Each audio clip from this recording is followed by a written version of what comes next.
the first team season is a little bit longer than the second team season generally. And that provides us an opportunity to get some of these guys into our first team environment. And that's a way for us to check in on their progress. We have a whole player movement group. Most decisions will be made by the coaches, and that would be based on what they need in a particular training session. But also part of Chris Cartledge's new role as technical director is making sure that everybody kind of gets an opportunity, if they earn it, to go and get some of that first team exposure. And it's very important that we mix that around so it's not just the same player every single time.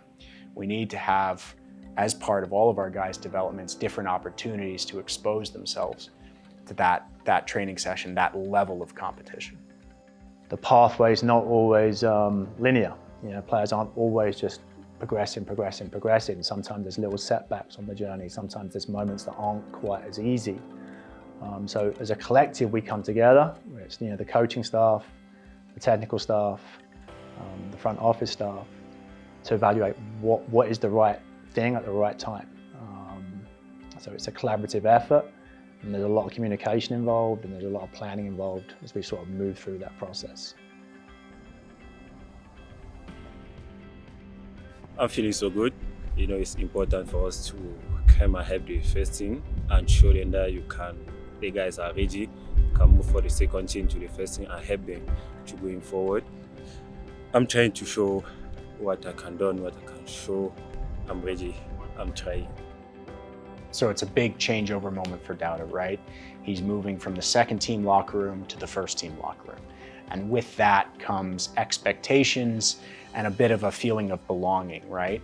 So he might have been the top dog, a big leader in that second team group, but now he's going in with a new group of guys with more expectations, with some really big personalities and names in that group. And he's got to now believe that he belongs in that environment, and that's a challenge for any player. So this is almost kind of like a dry run for him to adapt to a new setting, a new locker room environment, and really start to show guys and himself that he belongs in that group. So obviously he's earned that first team contract. So the chance this year, at the end of the year, to then jump into that first team environment and see where he is compared to the guys that will be competing with in pre-season is just so valuable. A chance for the coaching staff to get to know him, and his strengths as a young man and as a player is also just so valuable for the coaching staff as well. But really positive year for Dowda, and we're excited to see what next year looks like within pre-season. You see, like the first team coach, Chris, I love him. The way he's challenging me every time he's talking to me, how I have to defend, how I have to move my feet, how he's shouting my name. They always take care of players. They close with the players, they talk with everybody, they try to challenge everybody. And when you come, they don't take care of you are new, you are young. Now they put you on the same page with everybody and they stop challenging you. Like you can play, even you know that you're not going to play, but the way that the coach is talking to you is important for you. I love them. I love how they work with me. I love how they challenge me. It's been good. I think that since the season with the second team ended a couple weeks ago, the transitions been pretty good. Been running a lot, just getting our fitness back up, the speed of play. So I'm excited to be with the first team again. Nate obviously is a very talented young man. You've got a guy that's got an incredible physical profile. He's left-footed. He's well educated. He's a smart young man. So for him, I think this year the challenge has been transitioning from his experiences in college into professional soccer. It's a check-in opportunity. So Nate was in with us during preseason for a period of time. We were really excited about him. Felt like he needed to improve technically and tactically, and that the second team was the place for him to do it this year.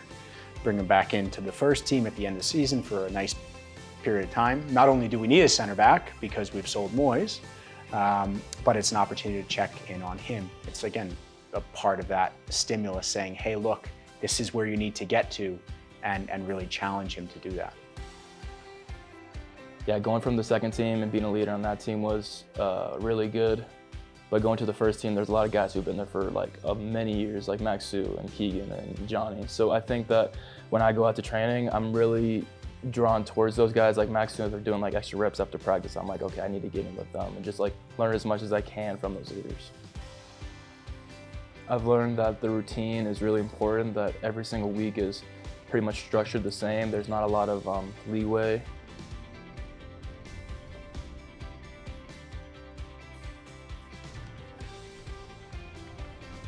Right now, I'm getting opportunities to train with the first team. I mean, yeah, it's nice, it's great. It's kind of nervous and, you know, just doing the simple things right, like the coaches said, and stuff like that. I think it just boosts my confidence a little bit more, and it just gives me more energy when I play with older guys because they can help me out if I make a mistake and stuff like that, and it's just quicker. Obviously for Rogelio and for Noah this year, there's been a lot that's happened very, very quickly. You know, for both these guys, they've gone from being academy players that have been doing well to jumping into a second team environment where they've had some success. You know, they've scored some goals, they've earned some assists, they've started to play big minutes at that level.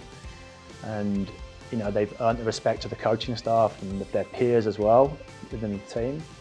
And then they've earned this chance to now be seen at times in that first team environment. What it is for us a little bit is now we're adding to their education. We're giving them more chances to add to their toolbox and prepare them for, you know, the academy, the second team, games and minutes that are coming next year. Well, obviously there's a lot to learn with all the senior and veteran players with the first team. So learning from them will hopefully make me a better player in person, which then I could pass down to the academy players. Well, I think it goes without saying that there's a lot of pressure to perform, not just to kind of fit in, but to kind of show that I'm capable of being a possible first team player, and then hopefully looking to get into the first team preseason would be my #1 goal. For those two guys in particular, different than Nate and Dowda, they're not fully mature men. They haven't fully grown into their bodies.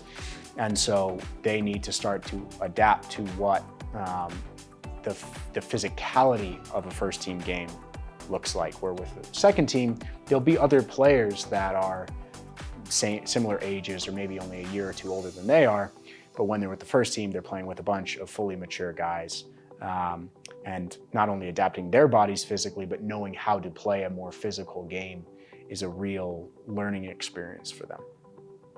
We're really fortunate. We've got a coaching staff and a head coach that really values the younger player, that wants to give young players an opportunity. You know, I don't think there's any sense within the club or within our coaching staff of you have to have a certain amount of experience or be a certain age to be playing at the first team level.